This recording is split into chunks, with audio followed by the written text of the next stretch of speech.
consume bastante. Son unos cuantos poquitos, pero no están nada. ¿Hasta dónde? ¿Hasta conclusiones?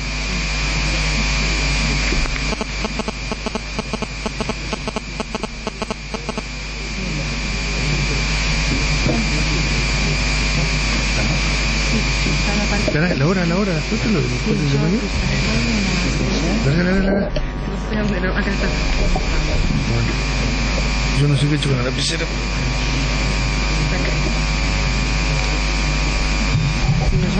Sí, ¿o crees que le hago?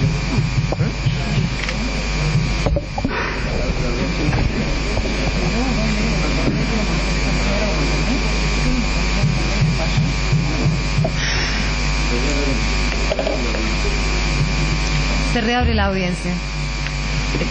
Continúo con la lectura de la requisitoria fiscal de que representa a la familia Ragones, ¿sí? Con una acápite que se llama el consorcio criminal.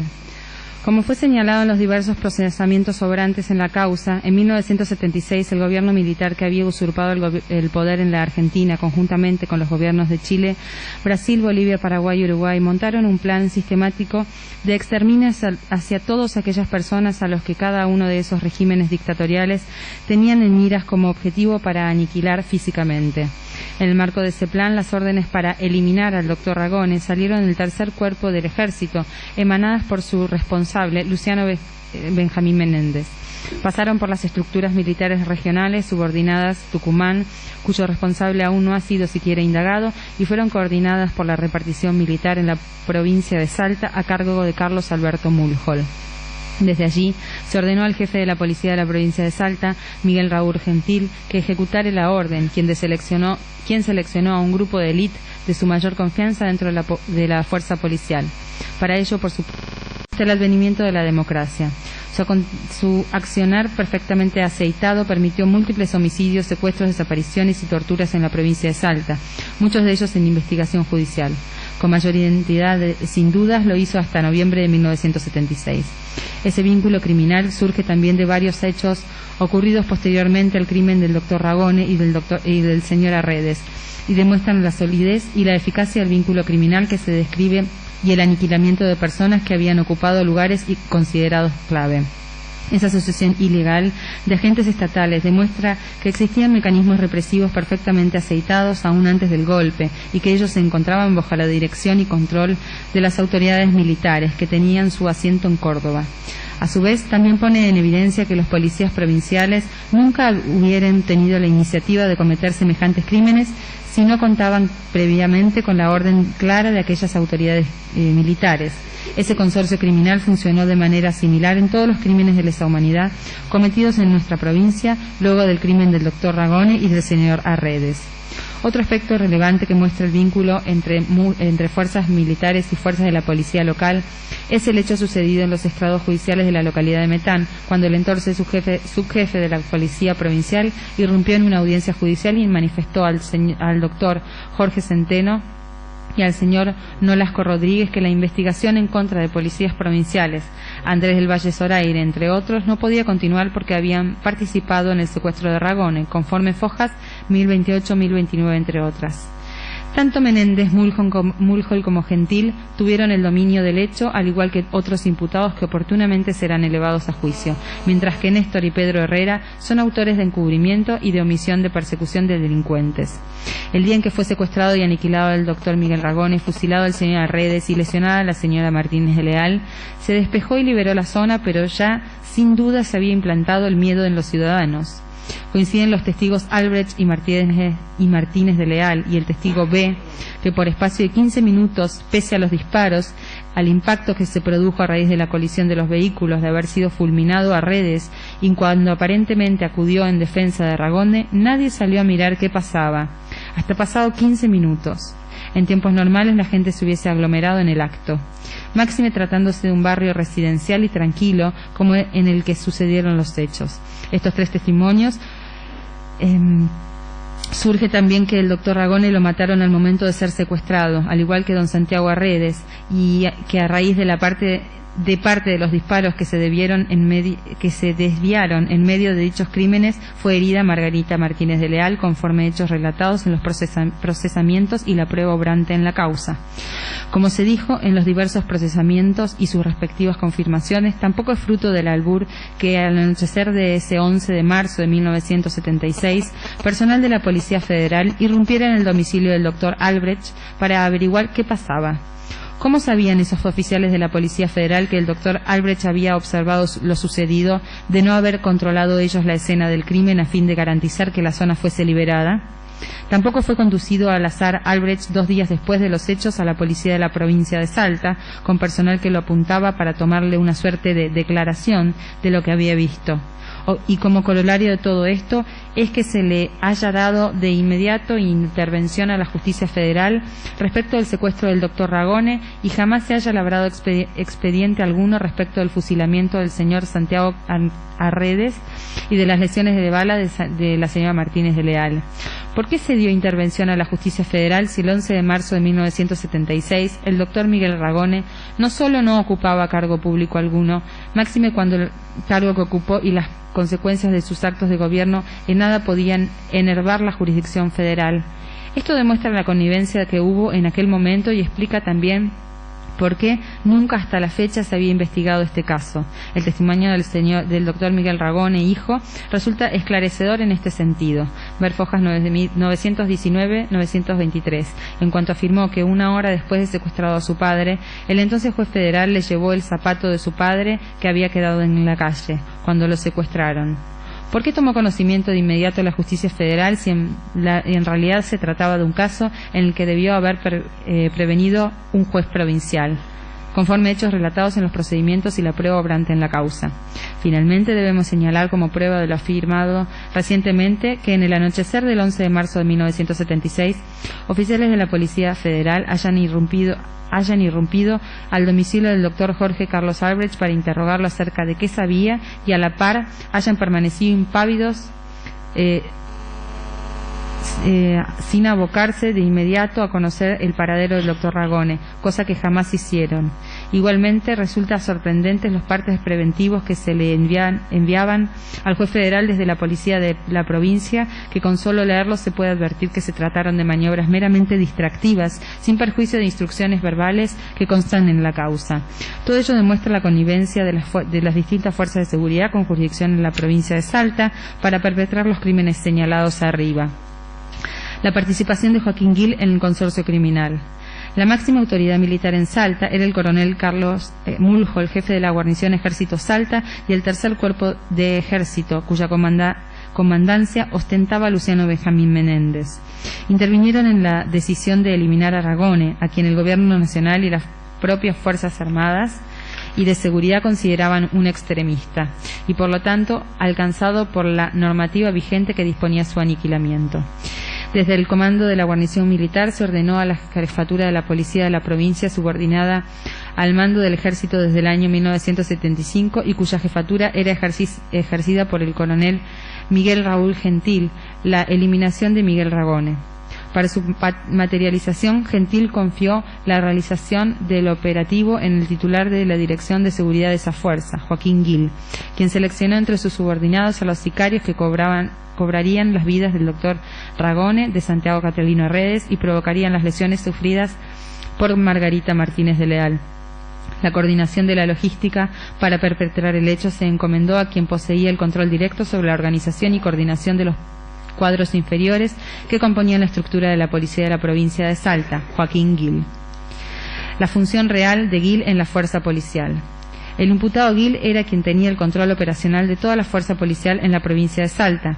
Él daba las órdenes y a él se reportaban los miembros de la fuerza.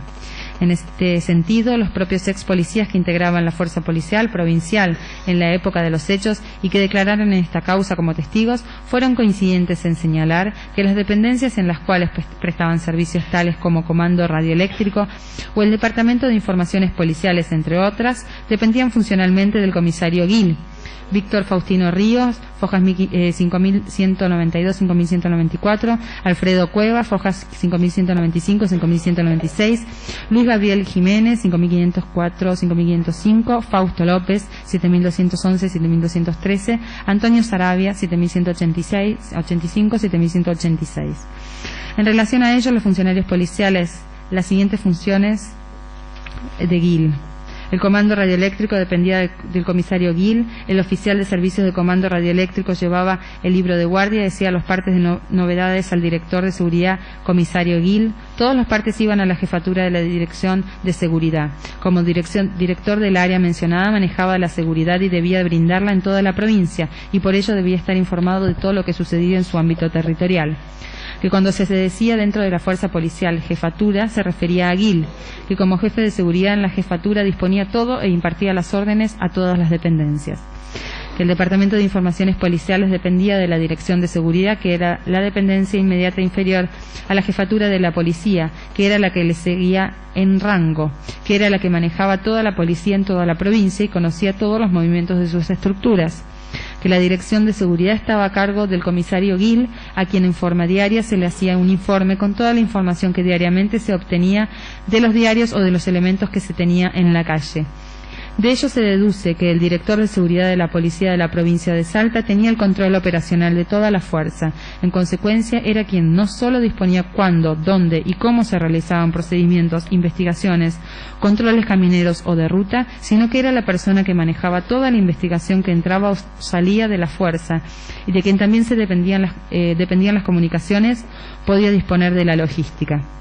Armas, automóviles, municiones, aparatos de comunicación, etc. Esta dependencia de todos los cuadros inferiores de la policía de la provincia habrían tenido con Gil, le permitieron conocer todo lo que sucedía dentro del territorio de la provincia de Salta. Nada sucedía sin que Joaquín Gil lo supiera. Esa fue la razón por la cual habría sido la persona indicada para articular dentro de la fuerza policial con los subalternos la orden que había recibido de la autoridad militar que comandaba la jefatura de la fuerza policial, la guarnición ejército y el tercer cuerpo del ejército. Él fue la persona idónea para elegir los hombres que llevarían adelante el magnicidio del exmandatario, porque conocía las capacidades de cada uno de ellos y sus habilidades especiales. Su decisión sin duda fue la acertada por cuanto no solo nunca más se supo del destino del cuerpo de Miguel Ragone, sino que el único testigo de ese hecho fue ejecutado a sangre fría con un certero disparo en el pecho.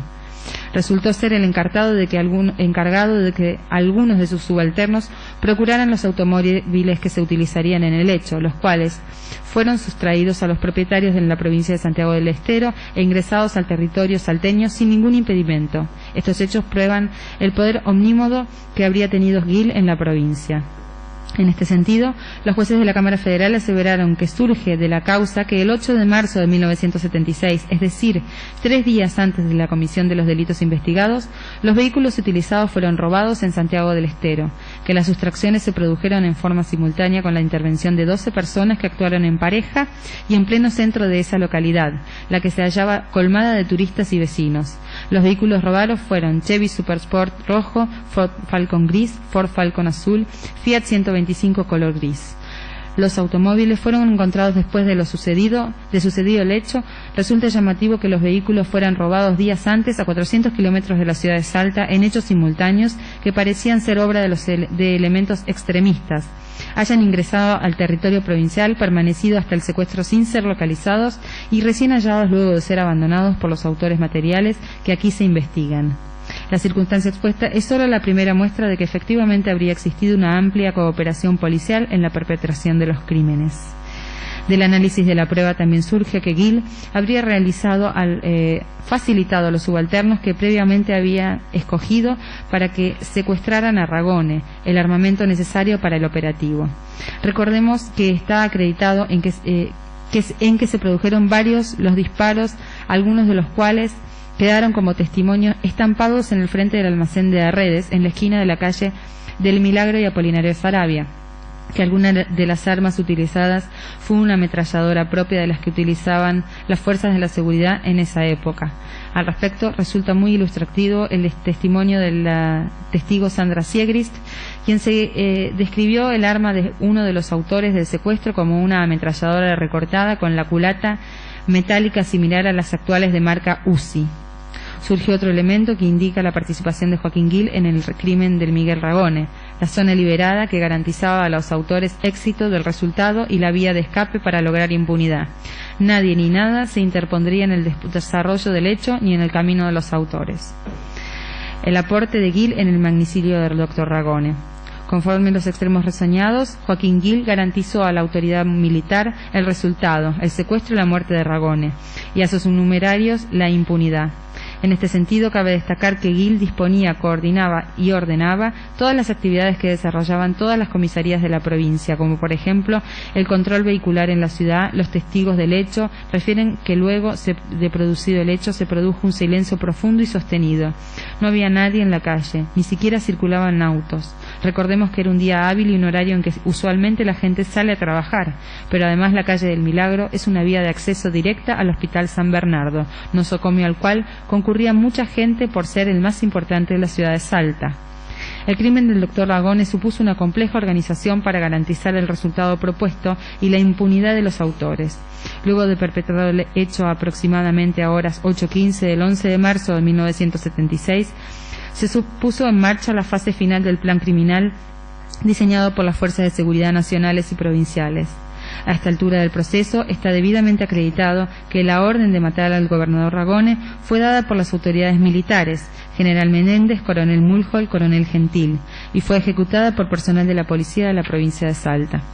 Asimismo, también está probado que el director de seguridad de la policía de la provincia, Joaquín Gil, fue la persona en quien Miguel Gentil confió la coordinación de toda la logística para consumar el hecho y también la cobertura necesaria para que el crimen pudiera realizarse, liberando la zona y garantizando la huida de los autores. El destino fue fatal para Santiago Arredes, quien fue ultimado por haber intentado socorrer al exgobernador de Salta, quien además conocía como vecino, y el de Margarita Martínez de Leal, testigo inerte de los hechos, que salvó su vida por un milagro, aunque sufriera una herida grave en un brazo derecho. Para la comisión del crimen perpetrado sobre el doctor Miguel Ragone fue necesaria una logística detallada y precisa. Esa logística, en función de las responsabilidades que ostentaba, las relaciones con las fuerzas militares, el control operacional de la fuerza policial provincial y el conocimiento de los miembros más calificados para la tarea, estuvo a cargo de Gil.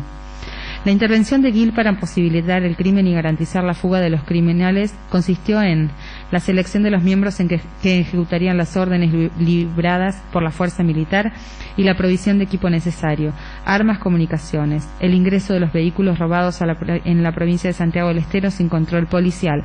Fueron robados simultáneamente, ingresaron a la provincia y estuvieron ocultos hasta el momento de los hechos, conforme sumario prevencional.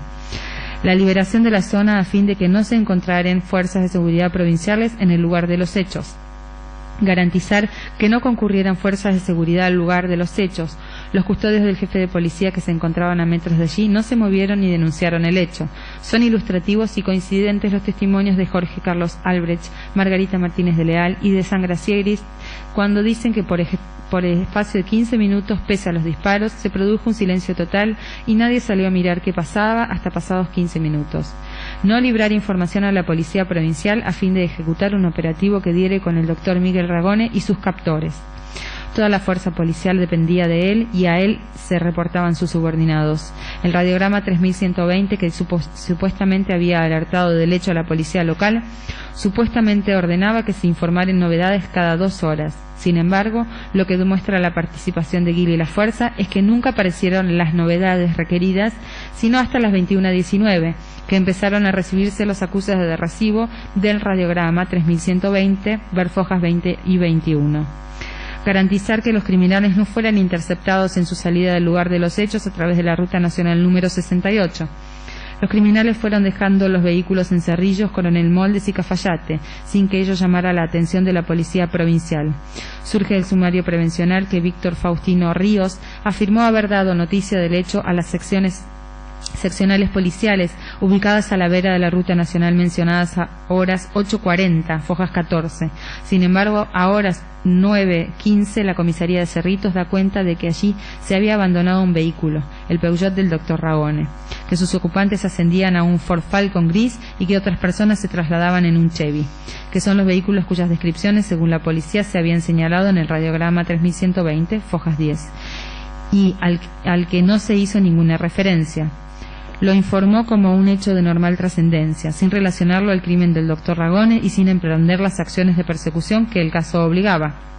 Surge entonces la firme certeza de que esa orden de búsqueda no existió, por directivas expresas de la única persona con poder para hacerlo, Gil, pues por un simple control de la Ruta Nacional número 68 de las dependencias policiales, que supuestamente fueron informadas a horas 8:40, se habría dado con los criminales que circulaban por allí en los mismos vehículos utilizados para el secuestro, desaparición, ya que lo fueron dejando en lugares cercanos a la ruta señalada. Con un simple razonamiento puede formularse una hipótesis razonable de las horas en que aproximadamente fueron atravesando las localidades atravesadas por la Ruta Nacional 68. Obsérvese que si a las 8:45 la caravana abandonó el pueblo de Cerritos, difícilmente pudo llegar antes de las 9:15 a Coronel Molde o a las 9:45 a La Viña, ni que mencionar el paraje Las Curtiembres, ubicado varios kilómetros ya dentro de la quebrada de Cafayate, conforme Cámara Federal de Apelaciones de Salta, resolución de Fojas 4005. De allí que la Cámara Federal de Apelaciones haya afirmado que los acuses de recibo del telegrama 3120 emitidos por distintas dependencias policiales recién a partir de las 21:20 y por su parte la inexistencia de partes policiales después de que supuestamente a horas 8:40 se transmitiera el radiograma 3120 con la orden de informar cada 2 horas permitía suponer que la información le fue cursada a partir de las 21 horas aproximadamente, circunstancia que les permitió aseverar que la cobertura policial brindada para lograr que los delincuentes que perpetraron estos hechos pudieran eludir a las fuerzas de seguridad de todo el territorio de nuestra provincia habría consistido en retardar la información contenida en la red interna policial, la que fue transmitida varias horas después. Entorpecer la investigación mediante órdenes claramente extemporáneas y medidas inútiles. En efecto, a horas 21:55 del 11 de marzo de 1976, Joaquín Gil cursó el telegrama número 3150 dirigido a la policía de la Merced para que inicie un rastrillaje en todo el sector poblado y alrededores, cuando es de público conocimiento que ese pueblo se encuentra muy próximo a Cerrillos, localidad que fue traspuesta a horas 8:45, por lo que a aquella hora los buscados debieron estar bien lejos y de ese lugar y a buen resguardo. Ver Fojas 16, conforme Cámara Federal de Apelaciones en resolución citada. Del testimonio de Fausto López surge que en esa época tomaron conocimiento del secuestro de Ragone el mismo día del sucedido el hecho, cerca de las 10 de la mañana, a través de la radio policial, pero fue recién al otro día cuando les ordenaron efectuar los rastrillajes para buscar al exmandatario, búsqueda que efectuó en compañía de 2 agentes en una camioneta y por el término de 2 días. Señaló también que la orden habría provenido de Gil y que creía que su superior, a quien su jefe le reportaba las novedades en este sentido, el testigo expresó que la orden que recibió fue de efectuar los rastrillajes y que debe haber sido de la jefatura, porque el jefe de la policía de la comisaría de Moldes le ordenó efectuarlos todos fueron con resultado negativo. Dijo que la orden era buscar al doctor Ragone y también un vehículo en el cual lo habían secuestrado. No recordó qué referencias le dieron de los vehículos que debían ubicar. Agregó que tenían la orden de ubicar a Ragone porque lo habían secuestrado y que cuando se refería a jefatura tiene que haber sido de Gil. La precariedad, desorganización y falta de profesionalismo con la cual efectuaron la búsqueda del exmandatario resultaría sorprendente si no fuera porque era compatible con la impunidad que Joaquín Gil habría pretendido garantizar a los autores del hecho. Conclusiones. Ha quedado demostrado que Joaquín Gil, jefe de seguridad de la Policía Provincial, tuvo una participación necesaria e insustituible en la materialización de los hechos que aquí se investigan. Dicha intervención se produce antes y después del hecho, primero coordinando con sus subalternos toda la logística para llevar adelante que se le habría encomendado, eliminar a Miguel Ragone, y después torciendo de tal manera el rumbo de la investigación que garantizara el resultado y la impunidad de los autores. Ambos objetivos fueron cumplidos con éxito, pues Miguel Ragone fue ejecutado, nunca más se supo de él y aún están impunes los autores del magnicidio. El jefe de la policía de la provincia de Salta, teniente coronel Miguel Raúl Gentil, hizo cumplir la orden emanada de sus superiores, para lo cual utilizó a un grupo de élite de la policía de la provincia, que habría sido elegido, coordinado y dirigido por el comisario Joaquín Gil, quien secuestró y ejecutó al doctor Miguel Ragone el 11 de marzo de 1976. Ejecutó al señor Santiago Catalino Redes y lesionó a la señora Margarita Martínez de Leal. Por otra parte, sería impensable que en el clima imperante en aquellos días las decisiones que se habían tomado y la necesidad de contar con personal avisado para que la zona permanezca liberada, Gentil no hubiera seleccionado cuadros policiales de su absoluta confianza, como habría sido Joaquín Gil. Tanto es así que en el paso de los años nunca denunciaron tampoco lo que había visto. Ello porque fueron parte de la operación global del magnicidio. No estuvieron allí por el albur, sino para contribuir a que la zona que había sido liberada permanezca bajo el control de los asesinos. Finalmente, cabe expresar que la Cámara Federal de Apelaciones de la provincia sostuvo en su resolución de fecha 10 de marzo de 2009 que sería impensable suponer que la posición jerárquica que ocupaba en la fuerza policial Gil hubiese sido ajeno a la preparación de un operativo que implicó, entre otras cosas, el secuestro de vehículos en otras provincias, traslados a Salta, la efectivización de una zona liberada mientras se desarrolló la captura, el equipamiento de armas a los intervinientes y todo el posterior montaje de encubrimiento y ocultamiento mediante un actuar prevencional negligente en un sumario policial plagado de irregularidades. A partir de esa constatación es posible concluir que el actuar del causante excedió con creces la mera conducta de encubrimiento posterior a los hechos y se ajusta más propiamente a una participación necesaria en el suceso criminal. Como fue referido en el procesamiento, la ficción montada por la policía para asegurar la impunidad del crimen de Ragone con la dirección del comisario Gil halla su máxima expresión con la declaración testimonial de Foja 164 fechada el 24 de marzo de 1976.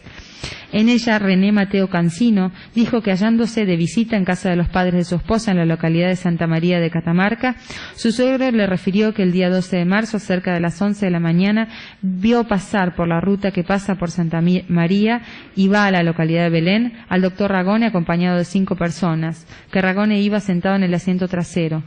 También le dijo que reconoció al exmandatario porque había sido su paciente y porque escuchó por la radio que había sido secuestrado. No resulta demasiado casual que justamente una persona que estaba de visita en Santa María, localidad ubicada sobre la ruta utilizada por los maleantes para fugarse, diga que vio desde la puerta de su casa pasar al doctor Ragone en un automóvil. ¿Cuál habría sido el objeto de incorporar ese testimonio? Confundir aún más una investigación plagada de zonas oscuras, hacerle creer a la familia del doctor Ragone que éste habría sido ultimado fuera de la provincia de Salta, quizás en Catamarca o Tucumán, o tal vez querer probar lo indigno, lo miserable que el ex gobernador salió de Salta por su propia voluntad. Es innegable lo confuso del testimonio, como así también la intención que perseguía su incorporación al sumario: distraer, confundir, plantear pruebas que torcían el rumbo de la investigación. La actuación de la fuerza policial se trató de una burda puesta en escena de una investigación que nunca tuvo como objetivo encontrar al doctor Ragone y a sus captores. Hubieron diversos grados de responsabilidad dentro de las fuerzas de seguridad provinciales, muchos de los cuales aún no han comparecido a juicio. De lo que no existe duda es de la función de Gil en la policía provincial y su participación en el hecho. Como fue señalado por testigos de la causa, él era el dueño de la vida de los salteños y las salteñas. Continúo. Okay. Ya está. Esa es la parte. Sí.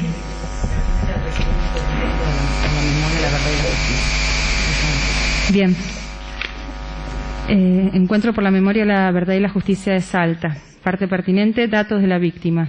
Sin perjuicio de que no resulta la única víctima de los delitos tratados en el presente requerimiento, el doctor Miguel Ragone fue proclamado gobernador constitucional de la provincia de Salta En fecha 3 de abril de 1973, siendo candidato del Frente Justicialista de Liberación Nacional, representado en este frente electoral al movimiento peronista. El doctor Miguel Ragone recibió un fuerte apoyo político electoral de la tendencia y su sector más dinámico, la Juventud Peronista, por entonces enrolada bajo la dirección de Montoneros.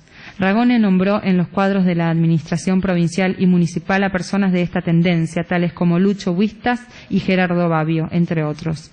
Este apoyo y la participación política de militantes y dirigentes de Montoneros en la administración de Ragone en la provincia motivó que su vicegobernador, Olivio Ríos, le reclamara, conforme a la publicación que efectuó en el diario Crónica, páginas 10 y 11 de fecha 9 de mayo de 1974, que acompañamos, que aparte la influencia que sobre el poder ejecutivo ejercen los denominados montoneros y clasistas, y que un grupo de senadores y diputados provinciales publicara una solicitada en el diario La Nación, que adjuntamos en fecha 5 de mayo de 1974, en la que imputaban que Ragone subvencionó y subvenciona a los grupos de defensa de confesa actividad subversiva, toleró la existencia de grupos armados, reclamando al Gobierno Nacional y al Consejo Superior Peronista el arbitrio de medios para restablecer el imperio del orden y la cordura de la provincia.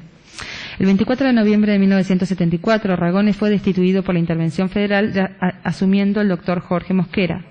Este compartir espacios políticos administrativos por parte del doctor Miguel Ragone con dirigentes de la tendencia le agenció personajes gremiales y políticos nacionales y provinciales que lo tildaran de estar comprometido con la subversión y con Montoneros. Más allá de quienes por boca de ganso le retransmitieran amenazas que escuchaban para impedir su nueva participación en las internas del justicialismo en Salta, y como un modo de ir generando ese clima de inseguridad que favorecía el golpe de Estado que ya estaba madurando. Las circunstancias relatadas, más el posicionamiento político del doctor Miguel Ragone opuesto al Gobierno Nacional y a la conducción nacional del justicialismo, hicieron que éste fuera tildado en los círculos nacionales del poder como subversivo, y en consecuencia lo dejaran expuesto a los efectos de la doctrina de seguridad nacional que abregaban quienes ya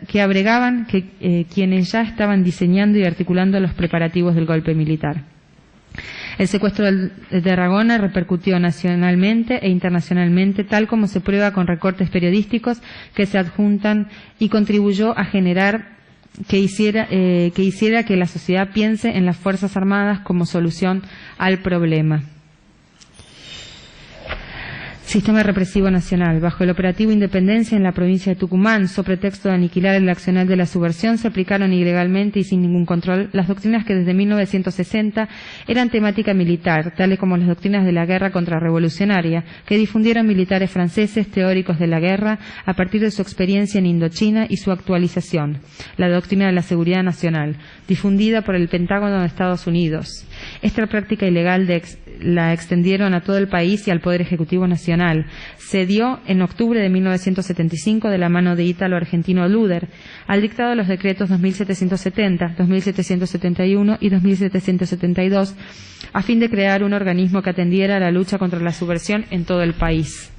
Estos decretos fueron reglamentados por la Directiva 1 de Defensa del 15 de noviembre de 1975, en la que se adjudicó al Ejército la responsabilidad primaria en la conducción de las operaciones contra la subversión en todo el territorio de la Nación, como así la conducción de la comunidad informativa y el control operacional sobre la Policía Federal, Servicio Penitenciario Federal y las policías provinciales. Artículo 2.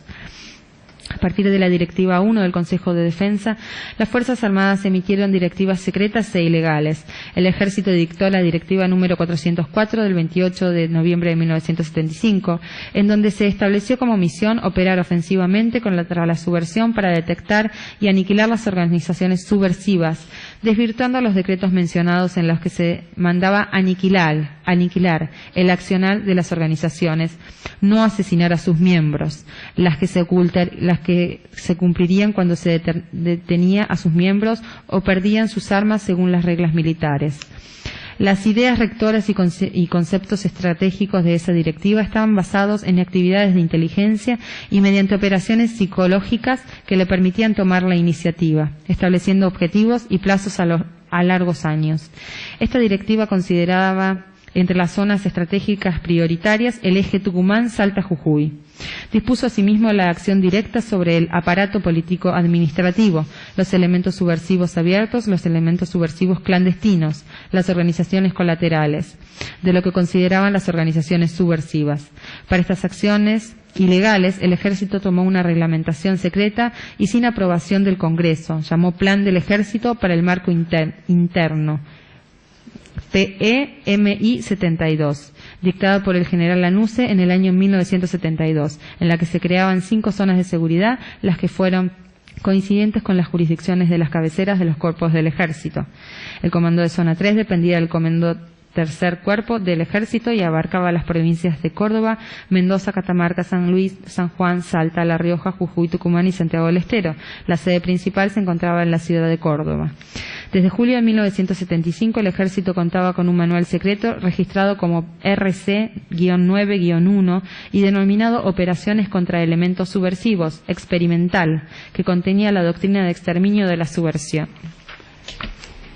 Con esta metodología y esta reglamentación no aprobada por el Congreso Nacional, secreta e ilegal, se implementó las acciones de aniquilamiento físico de las personas consideradas subversivas. Se determinó las jurisdicciones, los roles de las fuerzas bajo dependencia operativa, los objetivos y estrategias. En la sentencia pronunciada el 9 de diciembre de 1985, la denominada Causa 13, la Cámara Nacional de Apelaciones en lo Criminal y Correccional Federal en pleno, sostuvo que puede afirmarse que los comandantes establecieron secretamente un modo criminal de lucha contra el terrorismo. Se otorgó a los cuadros inferiores de las Fuerzas Armadas una gran discrecionalidad para privar de libertad a quienes aparecieran, según la información de inteligencia, como vinculados a la subversión. Se dispuso que se los interrogara bajo tormentos y que se los sometiera a regímenes inhumanos de vida mientras se los mantenía clandestinamente en cautiverio. Se concedió por fin una gran libertad para apreciar el destino final de cada víctima, el ingreso al sistema legal, Poder Ejecutivo Nacional o Judicial, la libertad o simplemente la eliminación física. Este párrafo describe sintéticamente cómo se estructuró el plan criminal, el que además en el libro Nunca Más de la CONADEP empezó a experimentarse desde 1975 en la provincia de Tucumán para luego hacerlo extensivo a todo el país. Queda abierto el debate sobre esta parte de materias que se tienen cuestiones terminales. ¿Tenemos instantes? No, su señoría, no tenemos cuestiones. Bien. ¿La querella de la familia Ragone? No, su señoría. ¿La querella de la señora Martínez de Leal? ¿La querella de Asociación Encuentro por la Memoria, la Verdad y la Justicia? Bien. ¿Y la querella de las Secretarías de Derechos Humanos de la Nación y de la provincia? No, no tenemos cuestiones preliminares. Bien. ¿La defensa, doctor López Gómez? El micrófono. Por favor, acérquese al micrófono, doctor. Sí, señora presidenta, esta defensa técnica va a ser un planteo de un incidente de prescripción de la acción penal por parte del Estado respecto de su defendido Pedro Javier Herrera.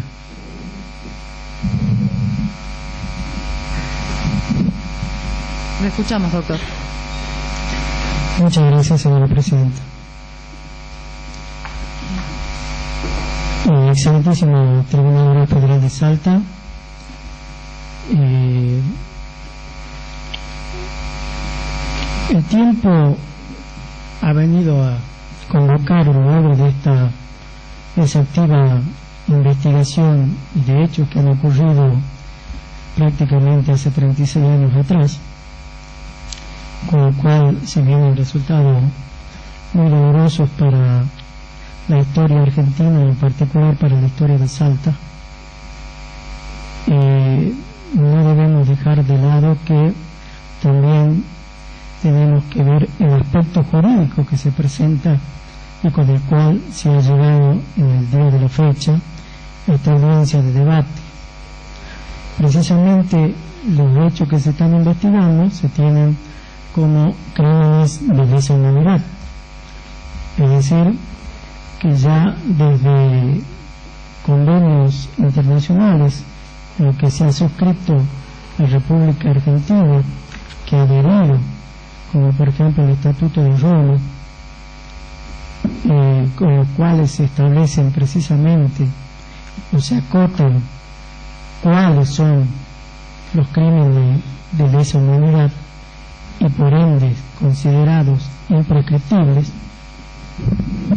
como bien y posteriormente lo ha receptado nuestra Corte de Justicia de la Nación en los casos de Arencibia Clavel y otros. No tenemos que perder de vista que esos hechos considerados o tipificados como crímenes de esa manera no son los que en este momento se le están enrostrando al defendido de esta defensa técnica, es decir, a la persona de Pedro Javier Herrera. Pedro Javier Herrera se le trae aquí encausado por los delitos de encubrimiento, omisión de denunciar, e incluso se ha mencionado por parte de una de las querellas omisión de perseguir a las personas que habrían cometido los hechos que ocasionaron la desaparición del doctor Miguel Ragone y la muerte del señor Arredes y las lesiones de la señora Margarita Vidal. Estos hechos precisamente que se le están atribuyendo a la persona de Pedro Javier Herrera no están contemplados, no están tenidos por delitos de lesa humanidad, y por ende esta defensa técnica entiende que están comprendidos precisamente la situación de la persona de Pedro Javier Arredes, sin perjuicio de la falta de conducta típica que pueda atribuirse o se pueda probar eventualmente y con posterioridad a este incidente, no puede ser achacado en esta instancia, luego de 36 años, el delito de encubrimiento, por cuanto en el Código Procesal, el Código Penal de la Nación, en nuestros artículos 62, 63 concordantes, establecen el máximo de la posibilidad que tiene el Estado de persecución los delitos, y ello en relación al artículo 277 del mismo Código Penal, 277 bis, en los cuales, aún cuando se establece la pena máxima, el 277 de 6 años, y aún el último inciso lo eleva al doble del máximo, estamos, por el tiempo ya transcurrido, 36 años, está plenamente prescrita la acción del Estado para poder castigar, perseguir, castigar y sancionar el delito que se le está imputando a Pedro Javier Herrera.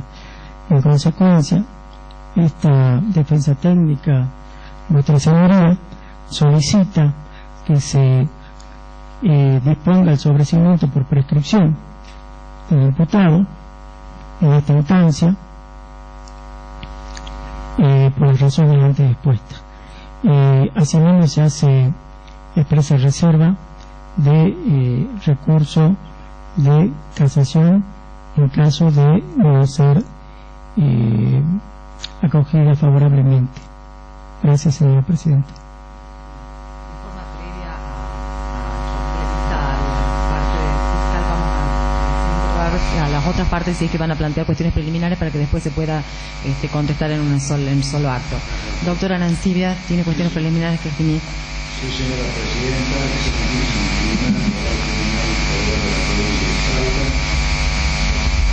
en nombre y representación del comandante Rubén Herrera, y adhiriéndome a los conceptos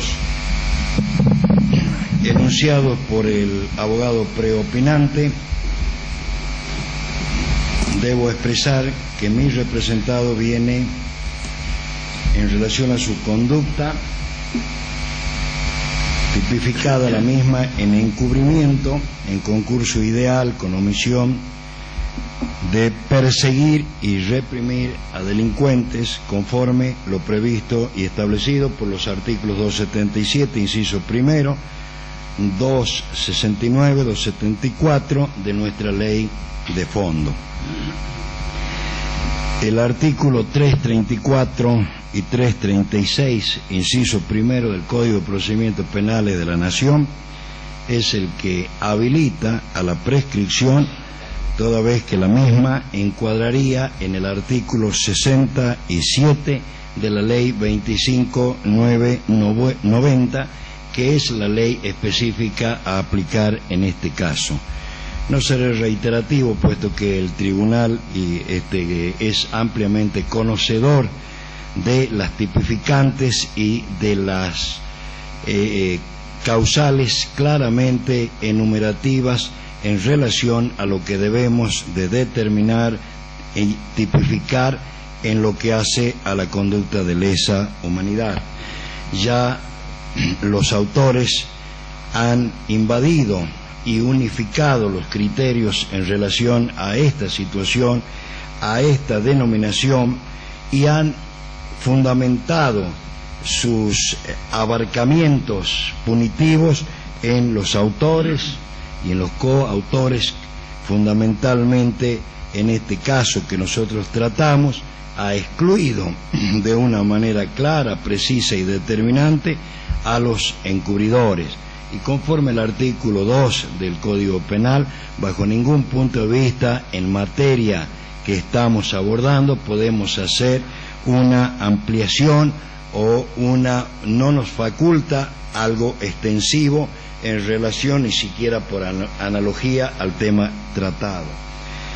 Ya se ha dicho que estos temas son en relación al derecho internacional penal y al derecho interno penal claramente enumerados, y esto en absoluto nos puede habilitar a extender indebida y jurídicamente no permitido ese vocábulo, ese concepto que hace a la palabra lesa humanidad. Comprenden las conductas típicas tal cual lo han dicho los tratados internacionales y las convenciones, fundamentalmente en Nuremberg en el año 1945, el 8 de agosto, y otros temas que han tratado fundamentalmente este deshonesto proceder. ¿Cuáles son las conductas tipificantes? Y considero, salvo mayor y respetado por supuesto criterio, siempre y cuando el mismo esté acorde a derecho, que mi defendido en lo que a la acción delictiva típicamente antijurídica, culpable y adecuada en la figura de la ley penal que habla el delito por el cual viene requerido en absoluto, se encuentra encuadrada su conducta en el mismo. Por eso es que solicito la extinción de la acción penal por el transcurso del tiempo, invocando fundamentalmente el artículo 2 del Código Penal, el 334 y 336, inciso primero del Código de Procedimientos Penales, el artículo 67 de la Ley 25.990, que es la que rige fundamentalmente en este hecho y en este pedido de prescripción.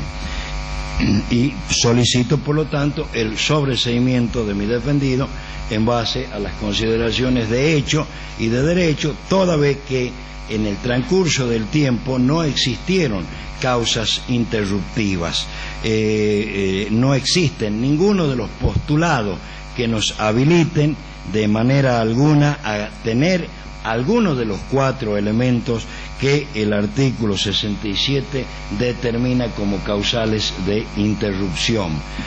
Si bien es cierto, este instituto de la prescripción es considerado jurisprudencial y doctrinariamente como de oficio, no menos cierto es que en lo que hace al resguardo de los derechos que asisten a esta defensa técnica y a los derechos de mi defendido, formalmente y respetuosamente así lo planteo y así lo requiero. Nada más, excelentísimo tribunal. Gracias, doctor. Doctor Petrina. Tratando de ser lo más breve posible, atento ya a la duración de esta primera audiencia de debate, voy a adherir en un todo a lo que mis dos colegas preopinantes han manifestado con respecto a mi asistido Jorge Héctor Zaneto, debiendo destacar en primer lugar que él mismo fue acusado por considerárselo autor del delito de coacción agravada en dos hechos que concurren materialmente entre sí en calidad de autor. Más allá de, para esta defensa, errónea calificación, que será motivo si el excelentísimo tribunal no hace lugar a esta excepción de una cuestión en el alegato en sí, debemos destacar que el hecho aquí, el doloroso hecho aquí investigado, sucedió el 11 de marzo del año 76, siendo llamado a prestar declaración indagatoria a mi asistido en el mes de septiembre del año 2007, por lo que, de acuerdo a lo que nos dice el artículo 62 del Código Penal, la acción penal se encontraba extinguida por prescripción de la misma. No habiéndose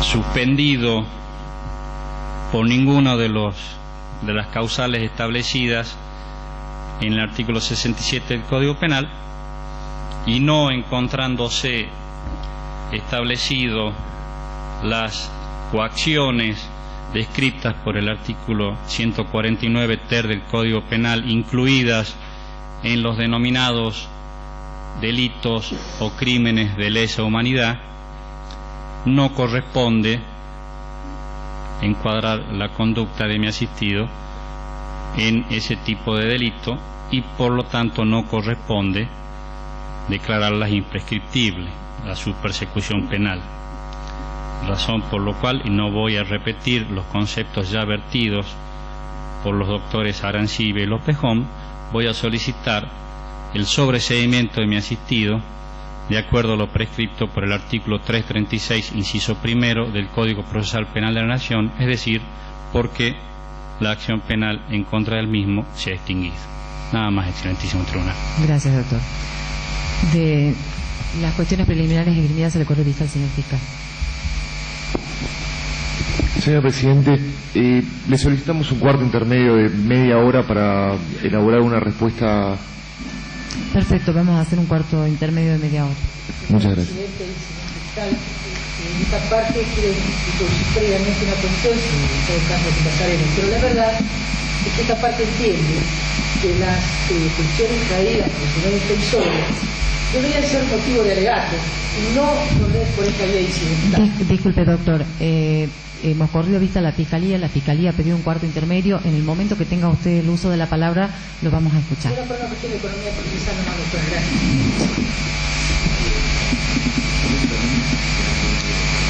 Vamos a hacer directamente un cuarto intermedio de 40 minutos.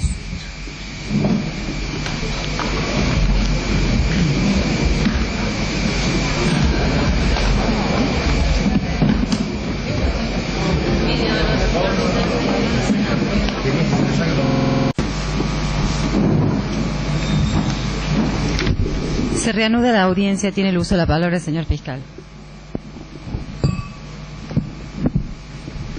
Gracias, señora Presidente. La Fiscalía tiene que hacer dos peticiones respecto a la prueba que se va a producir en el futuro. ¿La hacemos ahora? ¿Le parece que la hagamos después de contestadas las vistas? Contestemos ahora las vistas y después, cuando terminen todas las partes, nos hace el planteo. Muchas gracias. Bueno, la Fiscalía entiende que las cuestiones preliminares que fueron planteadas por la defensa tienen que rechazarse.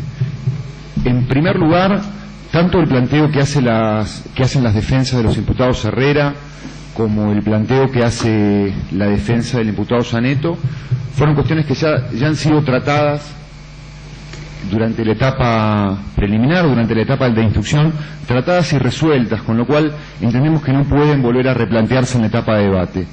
Concretamente, los imputados Herrera plantearon por vía incidental esta misma cuestión en el incidente número 4 de esta causa. La cuestión fue rechazada en primera instancia el 30 de marzo de 2005 y quedó firme.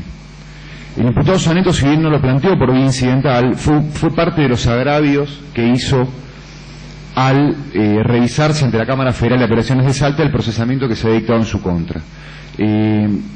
Los argumentos que se desarrollaron fueron similares a los que se desarrollaron en esta audiencia, la Cámara los rechazó, la resolución es del 10 de marzo de 2009 y la cuestión también quedó firme.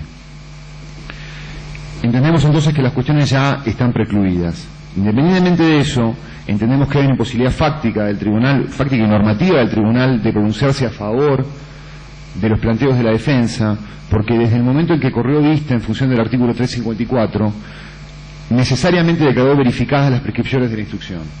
Eso implica, entre otras cosas, haber verificado la vigencia de la acción penal, porque hay una constante y pacífica jurisprudencia de la Corte que indica que la prescripción es una cuestión de orden público que puede ser declarada en cualquier momento del proceso. Un precedente Sanz de la Corte de hace 6 años recoge toda esta doctrina, pero hay gran cantidad de fallos. Si el tribunal no encontró prescriptos los hechos al correr esta vista, difícilmente lo haga ahora. E igualmente, aunque lo entienda, no podría volver sobre sus pasos, porque esa declaración, que las prescripciones de instrucción están verificadas, también está alcanzada por el principio de preclusión, como lo entendió la casación, la sala primera en el presidente Cauchi y la sala cuarta en el presidente López. En el caso de Zaneto, además, la cuestión fue resuelta, en sentido contrario a lo que plantea la defensa, por un organismo de igual grado al del tribunal, que es la Cámara Federal de Salta, de forma tal que la potestad revisora del tribunal estaría limitada por la decisión de ese tribunal de igual grado. Así lo entendió la casación, la sala 1 en los precedentes Almaraz y Carnevale. Yendo un poco más al fondo de la cuestión y contestando en concreto el planteo, más allá de que con estos argumentos serían suficientes como para el rechazo del planteo, en el caso del planteo de la defensa de los imputados Herrera, entendemos que la cuestión está gobernada por un precedente dictado por la casación en esta misma causa, que es el precedente Gil del 23 de febrero de 2007. En ese momento, Gil había sido procesado o sometido a proceso originalmente por el delito de encubrimiento, después se modificó la calificación por el delito por el cual ahora está sometido a proceso en base a la misma base fáctica. Cuando estaba todavía procesado por encubrimiento, la casación dijo que este encubrimiento que por entonces se le imputaba a Gil podía ser considerado un crimen de lesa humanidad. Más allá de tratar cuestiones formales, la casación se remite al presidente Arancibia Clavel de la Corte y dice específicamente que en este precedente los delitos de genocidio, tortura, desaparición forzada de personas, homicidio o cualquier otro tipo de actos dirigidos a perseguir y exterminar opositores políticos, supuesto en el cual se encontraría incluida la conducta desplegada por Gil, en ese caso considerada encubrimiento, pueden ser consideradas crímenes contra la humanidad porque atentan contra el derecho de gentes que lo prescribe, tal como lo prescribe el artículo 118 de la Constitución Nacional. Resumiendo y recapitulando, la casación ya entendió en esta misma causa que el encubrimiento puede ser considerado un crimen de lesa humanidad conforme a la doctrina de Arancibia Clavel. Entendemos que ese precedente es directamente aplicable al planteo que realizan los Herrera. Obviamente la casación también dice que la Convención sobre la imprescriptibilidad de crímenes de guerra y de lesa humanidad no viene a afirmar derechos nuevos, sino a consagrar derechos que ya estaban en la comunidad internacional, que era una costumbre internacional que se venía desarrollando. Entendemos que sobre eso no hace falta explayarnos demasiado, porque ya es una cuestión que la Corte ha zanjado también en Arancibia Clavel. Específicamente también respecto del encubrimiento, Arancibia Clavel tiene su línea argumental basada en el artículo 2 de la Convención citada. Esa Convención, en el artículo 2, menciona que van a ser abarcados por esa Convención los autores directos de los delitos que considera de lesa humanidad, como también aquellas personas que toleren su perpetración. La única forma de entender esa tolerancia es como una forma de encubrimiento, por lo menos en lo que es nuestro ordenamiento jurídico. Así se ha entendido a lo largo de presentaciones judiciales, concretamente en lo que respecta a la actuación de los jueces Miretti y Romano en la jurisdicción de Mendoza. Ellos fueron imputados, entre otros delitos, de la comisión del delito de encubrimiento, que es de público y notorio conocimiento lo que se ha desarrollado en los últimos meses en el jurado de enjuiciamiento del Consejo de la Magistratura, a raíz de la tolerancia justamente que había tenido Miret respecto de la comisión de crímenes de lesa humanidad que habían llegado a su conocimiento en el ejercicio de sus funciones. Entonces, la tolerancia de la que habla el artículo 2 de la Convención puede ser entendida solamente como un encubrimiento en nuestro ordenamiento. A eso le podemos sumar también la consagración del encubrimiento como un delito de este tipo en el Estatuto de Roma para la Corte Penal Internacional, incorporado a nuestra legislación por las leyes 25.930 y 26.200. El encubrimiento está expresamente mencionado en el artículo 25.3. Respecto del planteo que se hace del imputado Saneto,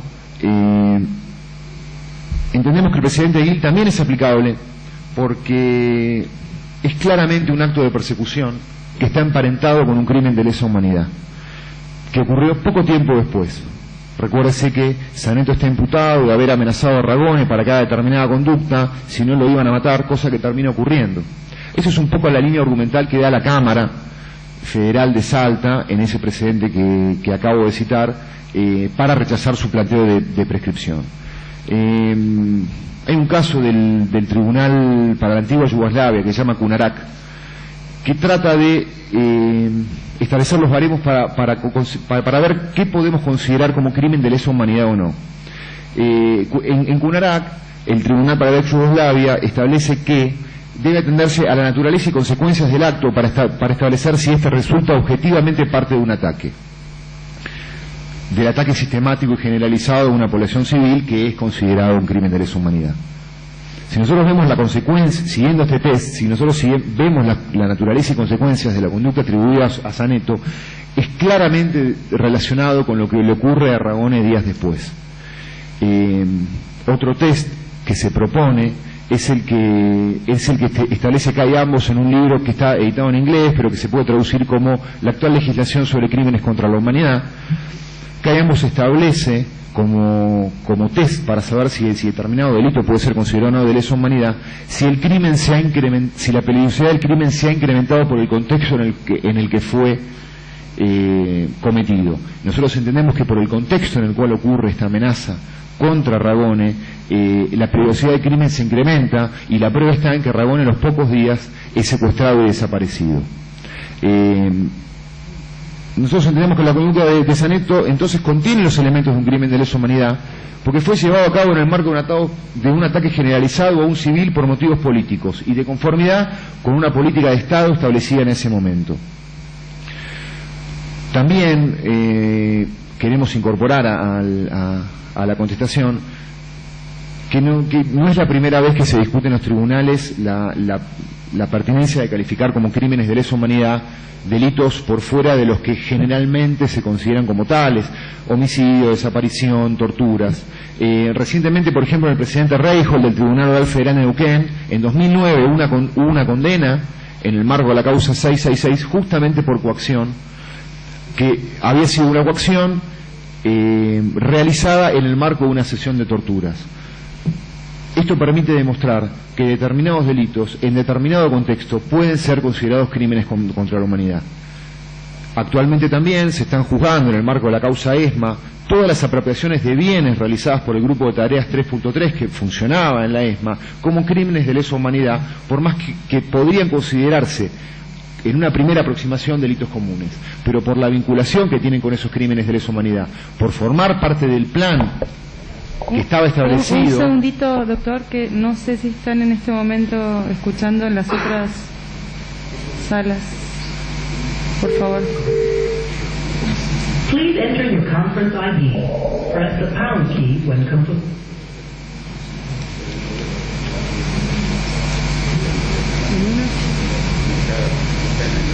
Sí.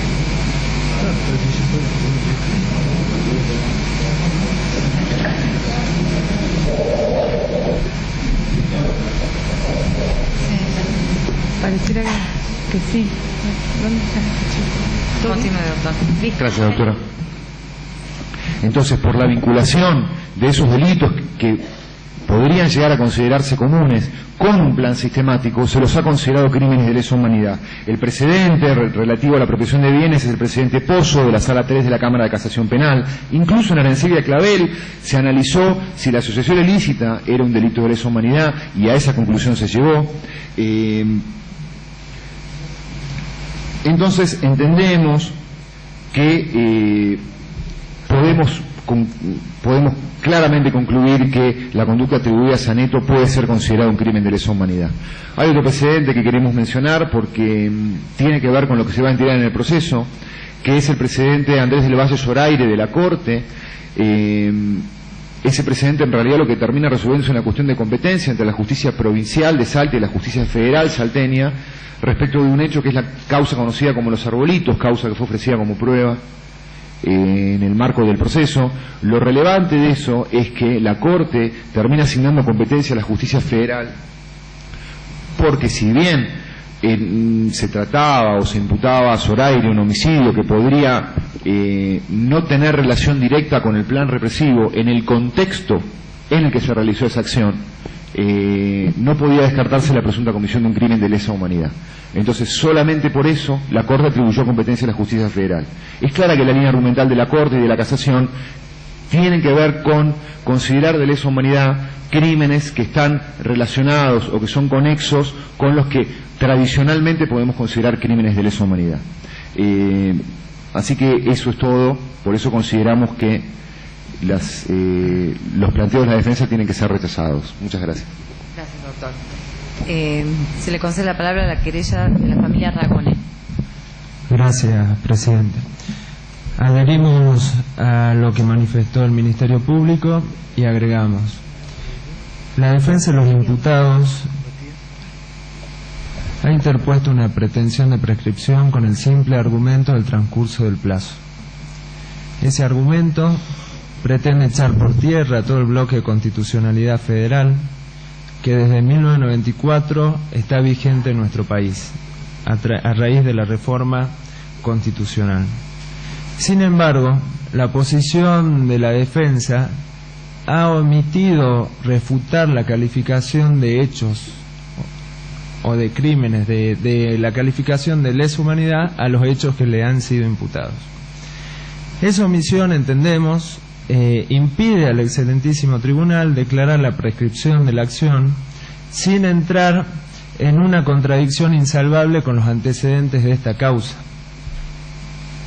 La defensa ya han interpuesto pretensiones similares. Este tipo de planteo ya ha sido resuelto también por la Corte Suprema de Justicia de la Nación, cuya doctrina judicial en los casos Arancibia, Clavel y Simón es perfectamente aplicable a este caso, y por lo tanto entendemos que deben ser rechazados. Por otro lado, no podemos dejar de destacar que los hechos que le fueron imputados a los señores Herrera y a Saneto tienen una conexidad inescindible con el homicidio del doctor Miguel Ragone, el homicidio del señor Santiago Catalino Arredes y las lesiones de Margarita Martínez de Leal. La pretensión de la defensa no tiene otro objetivo que socavar el marco fáctico, el marco de los hechos construidos durante tantos años de trabajo por parte del Ministerio Público, de las familias, de los querellantes y del tribunal, a fin de que personas directamente involucradas con lo que sucedió el 11 de marzo de 1976 sean excluidas y puestas a salvaguarda de cualquier tipo de sanción penal. Mencionamos a Herrera y a Saneto y dijimos que son hechos conexos a lo que le sucedió al doctor Miguel Ragone. Para ello hay que hacer una breve mención, si bien hoy a la mañana leímos las requisitorias. En el caso de los señores Herrera, recordemos que ellos estaban a pocos metros del lugar donde se perpetró el crimen, muy pocos metros, nada dijeron y nada hicieron. Por supuesto, según la visión y la valoración de los antecedentes de la causa, esa postura de los señores Herrera fue parte de un plan para garantizar la impunidad de quienes participaron en ese hecho. Y en el caso del señor Saneto, como afirmó recién el señor fiscal, hizo una amenaza meses antes a que ocurra este hecho que lamentablemente se cumplió. Esa amenaza no fue una amenaza desde una posición individual, sino que fue una amenaza desde un lugar que representaba una posición política de autoritarismo y de favoritismo a la eliminación de todos aquellos que se considerasen enemigos u opositores políticos.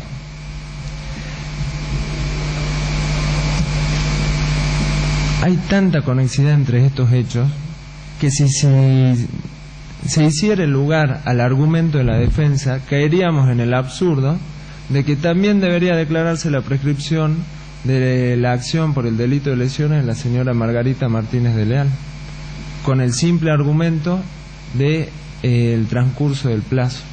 Ello claramente atentaría contra el reconocimiento efectivo de los derechos humanos de las víctimas realizado por la Corte Suprema de Justicia de la Nación en los casos mencionados. No voy a hacer mención al caso Arancibia Clavel porque el doctor Asolín ya lo hizo. Simplemente quiero hacer dos referencias que en ese caso se hicieron al Instituto de la Prescripción. Todos conocemos los fundamentos técnicos del Instituto de la Prescripción en los casos penales. Pero la Corte nos dijo en el caso Arancibia Clavel que la excepción a la regla de la prescripción está configurada por aquellos actos que constituyen crímenes contra la humanidad, ya que se trata de supuestos que no han dejado de ser vivenciados por la sociedad entera, dada la magnitud y la significación que los atañe.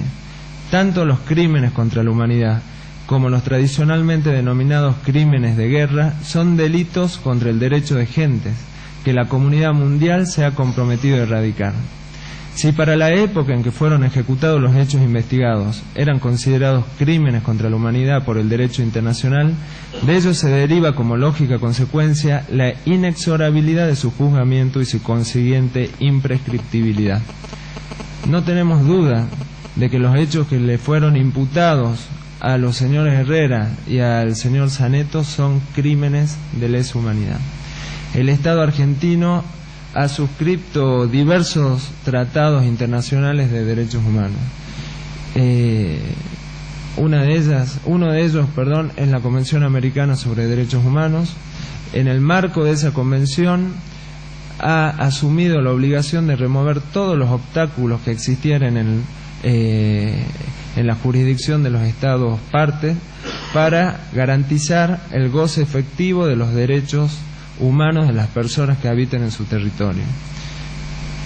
La familia Ragone sin duda tiene derecho a la verdad, a la justicia, y como lo ha mencionado la Corte Interamericana en los casos Velázquez Rodríguez, entre otros, también tienen derecho a que el hecho se esclarezca, se identifiquen todos los responsables y se apliquen las sanciones pertinentes.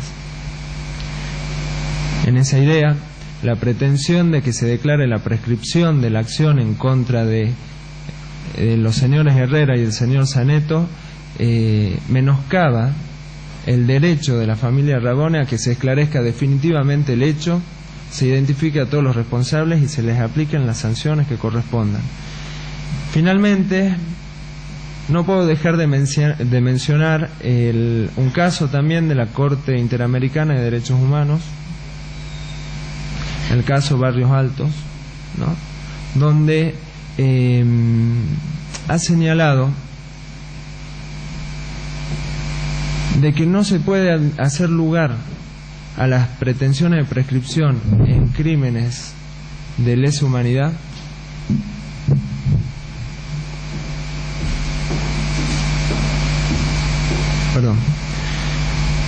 que no se puede hacer lugar a la pretensión de prescripción en los crímenes de lesa humanidad sin entrar en contradicción con antecedentes de la causa que se sometió a conocimiento de ese tribunal. Pero lo importante de ese caso, y cuya doctrina creemos que es aplicable acá, podemos señalar lo siguiente, y con esto concluyo. En el caso Barrios Altos se dijo que si los jueces, en la etapa inicial en que se encuentra el proceso, estamos en la etapa inicial de este debate oral, hubiesen calificado los hechos como crímenes contra la humanidad y acto seguido declarado extinguida la acción por prescripción o amnistía, hubiesen incurrido en una contradicción manifiesta con las propias bases de su pronunciamiento y consiguientemente en una palmaria violación del derecho penal internacional. Esto implica que cuando se trata de procesos penales por delitos de lesa humanidad, las personas imputadas no pueden oponerse a la investigación de la verdad y al juzgamiento de los responsables a través de excepciones perentorias, salvo cuando el juicio sea de imposible realización o se haya dictado una sentencia de absolución o condena. Para concluir, los antecedentes de esta causa, la lectura atenta de todos los cuerpos que componen este expediente judicial permiten inferir claramente de que estamos ante hechos de lesa humanidad. Los señores Herreras y el señor Saneto fueron parte de una organización criminal que terminó con la vida del doctor Miguel Ragone. Por ende, solicitamos que se rechacen las pretensiones de prescripción de la acción y se continúe el debate según lo indica la ley. Gracias. Gracias, doctor. La querella de Martínez de Leal.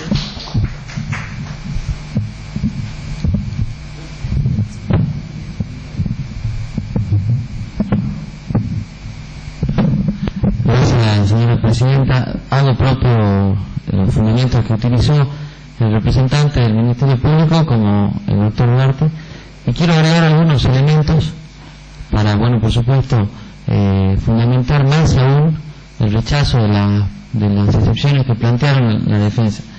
En primer lugar, hablar de estos delitos conexos como el encubrimiento y como la coacción, intentan los defensores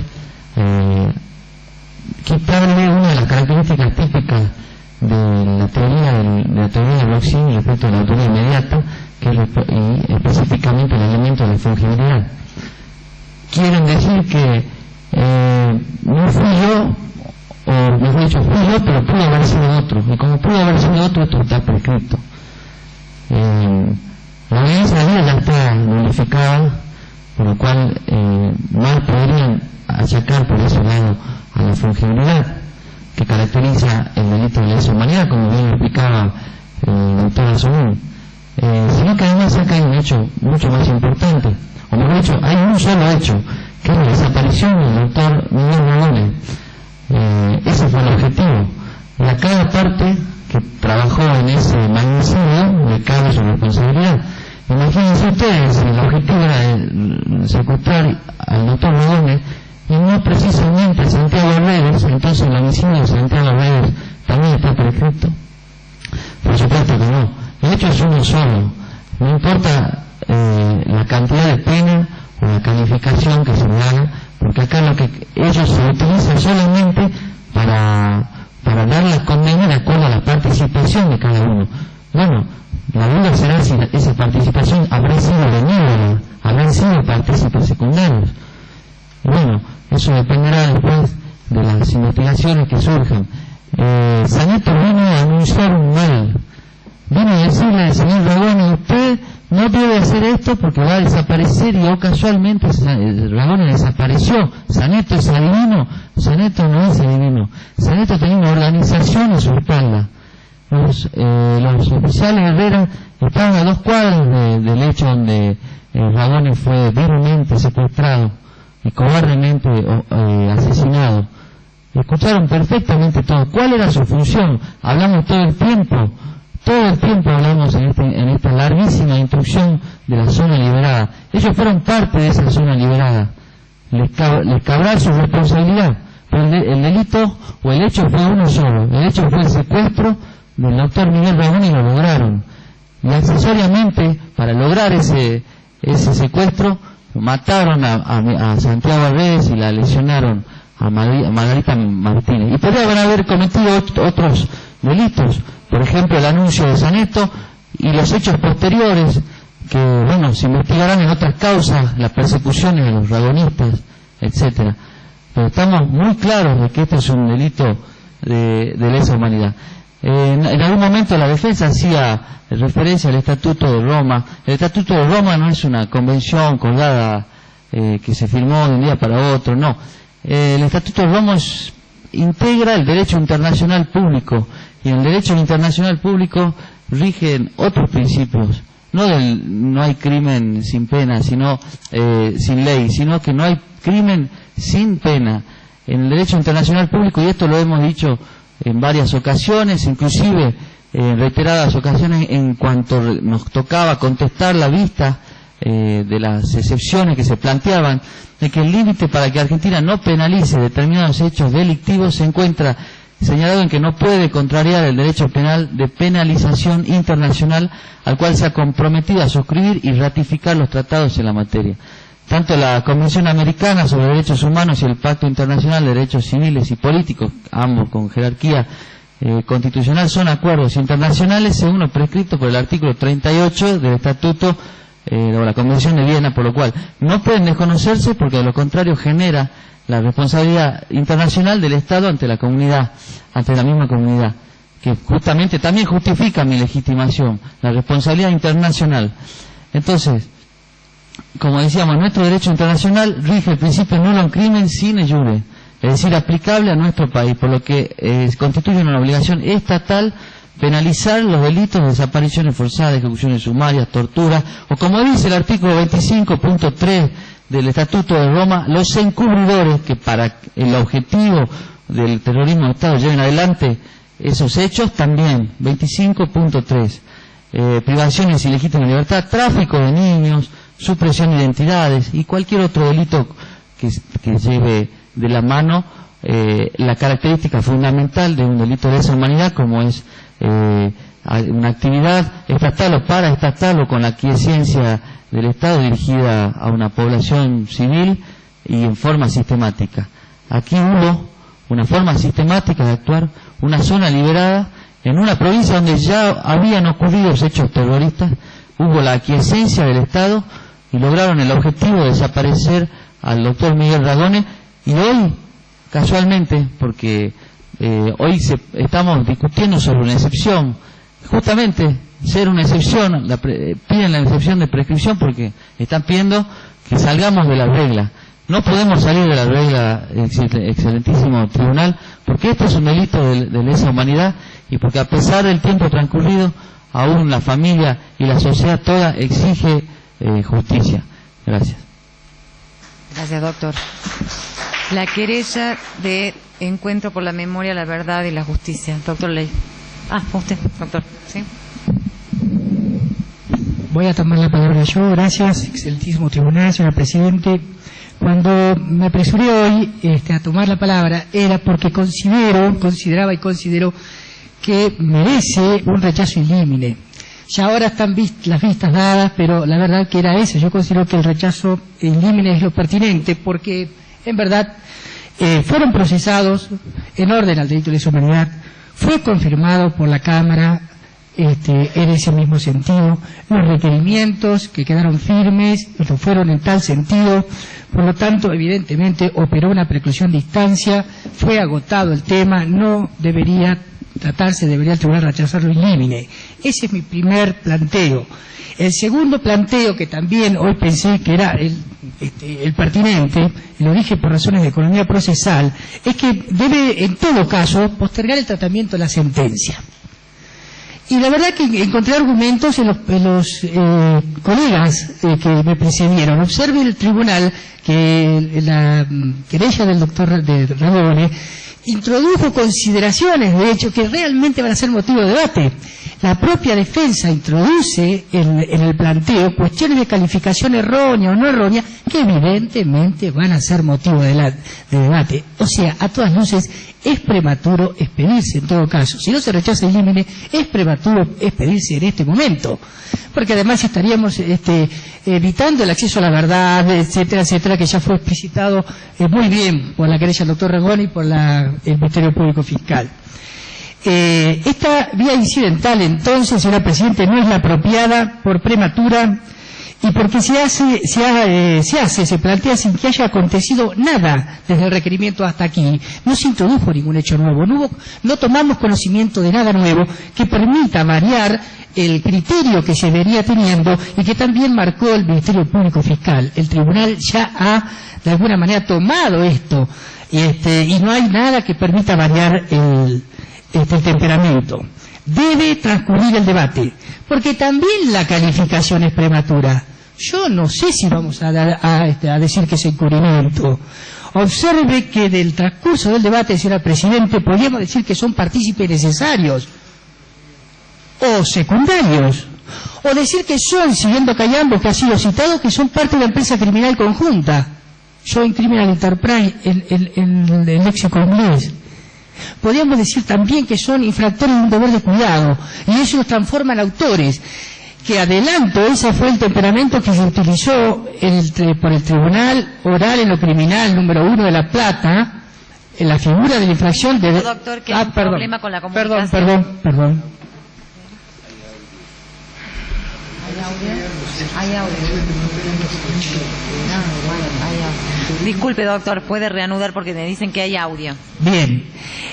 Decía que observen todas las variantes que estoy ofreciendo. Nosotros podemos ampliar la acusación en el debate y decir en un momento, acá hay delito de infracción de deber, son en el caso de Herrera, agentes del Estado, incumplieron con su deber de cuidado. Eso, en la teoría, en la doctrina de la infracción de deber, los transforma en autores. Esa fue el temperamento del Tribunal Oral recientemente en La Plata para 3 médicos que no torturaron a los internos de la unidad penitenciaria número 9, pero incumplieron con su deber de garantes de cuidar la salud. Ellos también tienen deber de garante. No lo estoy adelantando una posibilidad, pero quiero decir a todas luces es improcedente evitarnos la posibilidad de discutir en el debate ocasionalmente, tal vez, eventualmente, ampliaríamos entonces la acusación, que si se resuelve acá no lo podríamos hacer. Podríamos decir también que es un delito de comisión por omisión. En fin, son ejemplos que dejan a las claras la inconveniencia de terminar con un sobreseimiento en esta instancia. Aún así, voy a contestar directamente que son delitos de lesa humanidad. Por todas las cosas que han dicho mis colegas, pero quiero decir lo que han dicho a la pasada, son realmente conexos. En todo caso, son concomitantes, están directamente relacionados, integran el delito principal, integran el plan sistemático. Y es así que integran el plan sistemático que el requerimiento, el contexto, que también los colegas han aludido, así lo refieren. Por lo tanto, son delitos de lesa humanidad porque integran el derecho vigente, deben ser juzgados a la luz del derecho internacional. Esta provincia de Salta estuvo integrada al plan criminal ideado por la Junta Militar, hoy se aludió a la causa 13, y la cadena de mando descendió desde Videla, Macera y Agosti hasta Salta también, y los hechos que aquí están juzgados. Por lo tanto, son parte de ese contexto criminal. Son hechos de suma gravedad, de una magnitud propia de los delitos de suma gravedad, y sus ejecutores salteños los han hecho desde posiciones del Estado o paraestatales, en todo caso para el caso de la AAA. Lo han hecho de manera sistemática y han participado asumiendo la ideología del plan criminal. Para Saneto es esto especialmente. El Estatuto de Roma que se ha aludido, el punto 25, el artículo 25.3, dice concretamente, señora Presidente, porque no se ha explicitado, que son los delitos que facilitan la comisión de un crimen de competencia de esta Corte de Roma. Exactamente, este es el caso, señor presidente. Por otra parte, volviendo a La Plata, también se discutió en La Plata, el primer juicio que tuvimos, que fue contra Vergés y Echecolás, discutimos el caso de sustitución de una niña. Venía Vergés y Echecolás por una sola niña, Carmen Sanz, apropiación, en realidad sustitución de identidad, etc. Es decir, y también fue declarado delito de lesa humanidad. Y era un solo hecho, y era la sustitución de identidad de una niña. Tribunal Oral 1, La Plata, 2004.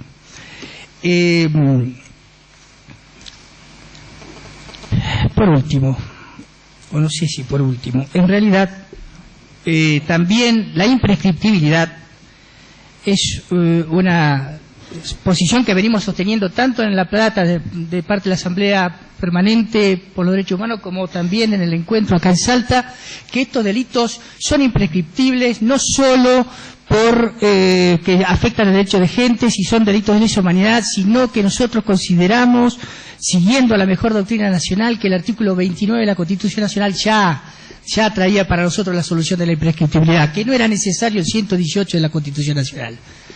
Por aquello de los traidores a la patria, los que asumieron para sí los plenos poderes por los que la vida, la libertad, el patrimonio de los argentinos quedó a merced, sino también los que se beneficiaron por ello, que no hayan asumido el pleno poder. Todo ello, decía el 29, son los infames traidores a la patria, y esos hechos no producían ningún efecto, por lo tanto no operaba la prescripción. También nosotros pedimos expresamente la aplicación del artículo 29 de la Constitución Nacional en aras de salvaguardar el patrimonio cultural jurídico de la Argentina, que es muy rico. Señor Presidente, el mismo tribunal, cuando en Europa salían corridos por la miseria, había dos países posibles, Estados Unidos y Argentina. Ese era el país que teníamos, y esa era la Constitución y la seguridad jurídica que teníamos. Por eso nos interesa a nosotros, como organismo, hacer esta reivindicación de nuestro mejor acervo cultural. Y debo decir, en honor también al federalismo, que la Convención Constituyente de 1840 de Corrientes ya está, si ustedes quieren tener, ahí tienen un antecedente de este delito. Esto lo trae a colación el constitucionalista Juan Silva Riestra. Y quiero aclarar entonces, y acá, digamos, el análisis se corre para los dos lados, tanto para el derecho de gente, si fuéramos por el 118 o para el 29, que el derecho nacional ha admitido con criterio racional, y esto Schifrin también ha hecho un excelente trabajo en Schwamberger y en un artículo Pro Iure Mundi, que la verdad que es de lo más ilustrativo, que la subsunción en tipos penales locales, que es lo que hacemos nosotros, de ningún modo contraría ni elimina el carácter de crímenes contra la humanidad de la conducta sin análisis. Ni impide aplicarle las reglas y las consecuencias jurídicas que les cabe por tratarse de crímenes contra el derecho de gentes. Esta configuración lógica permite adecuar con igual criterio nacional la tipología fragmentada. Es cierto, es una tipología fragmentada. Hoy decimos que el 79 del Código Penal, o el 80, o el 139, o el 140, o el 146, o el 162. La tipología es fragmentada, pero exteriorizan el ejercicio de facultades extraordinarias, exteriorizan también la suma del poder público sobre la vida, la libertad, la seguridad y la propiedad del hombre. Por todo ello es que debe ser rechazado las excepciones que han previsto o han entendido las defensas.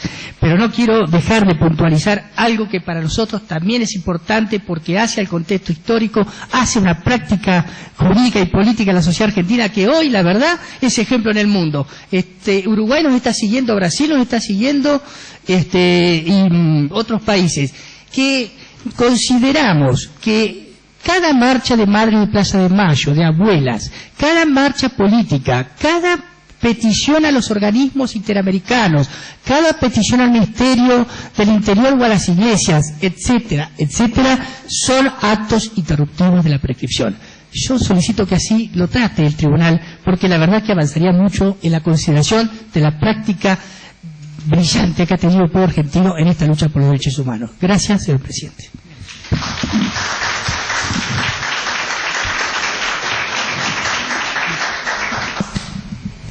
Doctor Leiva, ¿va a hacer uso de la palabra? No, bien. El tribunal pasa a deliberar.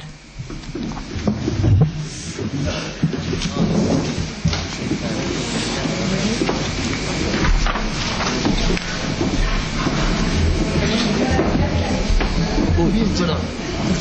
Ah, qué lindo.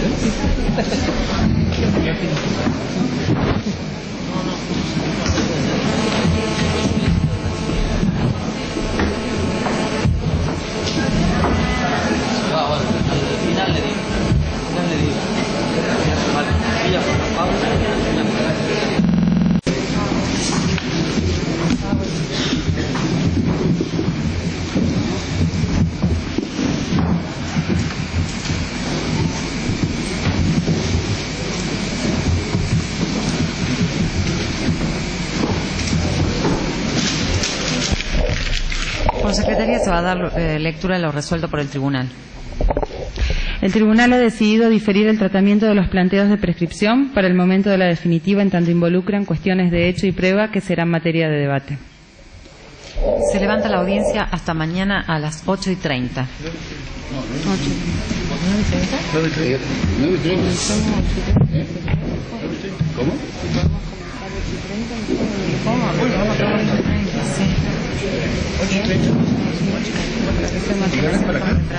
Más temprano, terminamos más temprano. 8:30. 8:30.